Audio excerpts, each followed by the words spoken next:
போர் பதற்ற முடிவால் ஏமாற்றம் அடைந்த சீனாவுக்கு என்ன ஏமாற்றம் என்ன நடந்திருக்கு அப்படின்னு பார்த்தோம்னா, இந்தியா பாகிஸ்தான் போர் நிறுத்தத்தை தொடர்ந்து சீன பாதுகாப்பு பங்குகள் ஒரு குறிப்பிடத்தக்க சரிவை எதிர்கொண்டிருக்கு அப்படின்னு சொல்லப்பட்டிருக்கு. அதாவது ஒரே நாளில் மட்டும் 9 விழுக்காடு பங்குகளை சீன பாதுகாப்புத்துறை நிறுவனங்கள்லாம் இழந்திருக்காங்களாம். கடந்த மே 13 அன்னைக்கு Hang Seng China aerospace and defence intake 3% குறைந்து வர்த்தகமாக இருக்கு அப்படின்னு சொல்லப்பட்டிருக்கு. முக்கிய பாதுகாப்பு நிறுவனங்களான ஏவிஐசி செங்டு மற்றும் ஜூஜோ ஹோங்டா முறையை பார்த்தோன்னா 8.6% மற்றும் 6.3% சரிவை கண்டிருக்கிறது. சீனாவில் ஜே-10C போர் விமானத்தினுடைய உற்பத்தியாளரான ஏவிஐசி செங்டு விமானம் 8.6% குறைந்து வர்த்தகமாக இருக்கு.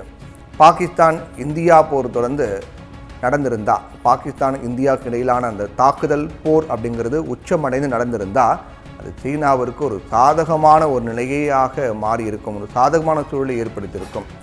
இந்த போர் மூலம் பார்த்தீங்கன்னா துருக்கிக்கு 10,000 to 30,000 கோடி மற்றும் சீனாவிற்கு 1.5 to 2.5 லட்சம் கோடி வரை நிதி லாபம் ஏற்படும் அப்படின்னு கணிக்கப்பட்டிருந்தது. அதனால தான் சீனாவும் துருக்கியும் இந்த போருக்கு ஆதரவாக, பாகிஸ்தானுக்கு ஆதரவாக செயல்பட்டாங்க. வெளிப்படையாக பார்க்கும்போது இந்த போர் வேண்டாம், சமாதானமாக போகும் அப்படின்னு சொன்னாலும் கூட இந்த 2 நாடை பொறுத்த வரைக்கும் போர் நடக்கணும் அப்படிங்கிற ஒரு எண்ணத்தில் தான் அவங்க இருந்துருக்காங்க.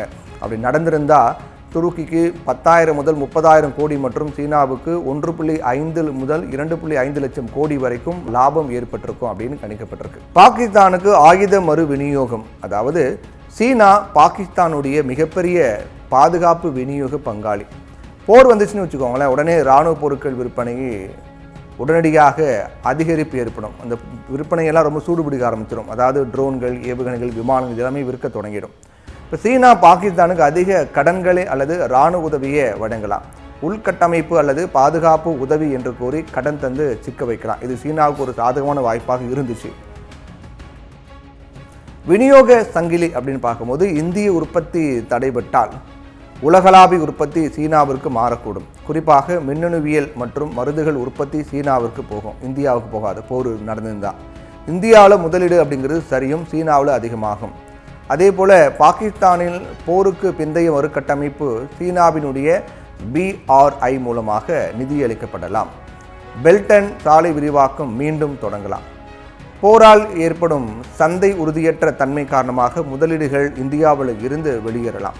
அதில் சில சீன சந்தைகளுக்கு திருப்பி விடப்படலாம்.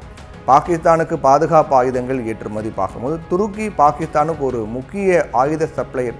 அதே இந்த போர் துருக்கிய இராணுவ உபகரணங்களுக்கான தேவையை அதிகரிக்கக்கூடும்.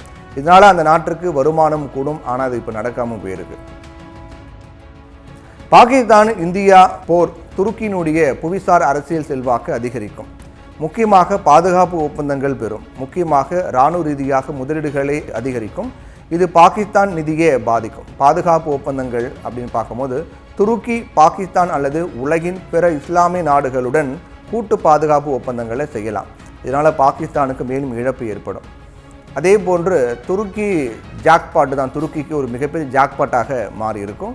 துருக்கிய அரசு சாரா நிறுவனங்கள் மற்றும் வணிகங்கள் பெரும்பாலும் மோதல் மண்டலங்களில் உதவி, கட்டுமானம் மற்றும் தளவாடங்களுக்கான ஒப்பந்தங்களை பெறுவது வழக்கம். இதன் மூலமாக அவங்களும் பலன் அடைவாங்க. எண்ணெய் மற்றும் வர்த்தக வழித்தட மாற்றம் அப்படின்னு பார்க்கும்போது பொதுவாக ஒரு போர் அப்படிங்கிறது விநியோக சங்கிலிகளை சீர்குலைக்கும். துருக்கி இதன் மூலமாக ஏற்றுமதி இறக்குமதியை செய்து பலன் அடையும். முக்கியமாக கராச்சி போர்ட் பாதிக்கப்பட்டால் துருக்கி நேரடி பலன் அடையும். இப்படியாக ஒரு நாட்டுக்கு போர் நடக்குது அப்படின்னா எப்படியெல்லாம் மற்ற நாடுகளாக அந்த குளிர் காயறாங்க, ஆதாயம் அடைகிறாங்க பாருங்களேன். இந்தியா பாகிஸ்தானுக்கு போர் ஏற்பட்டுருந்துச்சு அப்படின்னா நிச்சயமாக சீனாவிற்கு துருக்கிக்கெல்லாம் ஒரு மிகப்பெரிய ஒரு வருமானம், ஒரு மிகப்பெரிய ஆதாயமாக அடைஞ்சிருக்கும். ஆனால் அது இப்போ எல்லாமே ஏமாற்றப்பட்டிருக்குது. இதனால் சீனாவுடைய பங்கு சந்தைகள் சரிவு. சீனா நிறைய கனவுகள் கட்டி வச்சுருந்தாங்க இந்தியா பாகிஸ்தான் போரை வச்சு. ஆனால் அது எல்லாமே இப்போ தகர்க்கப்பட்டிருக்கிறது தான் நமக்கு தெரிய வருது.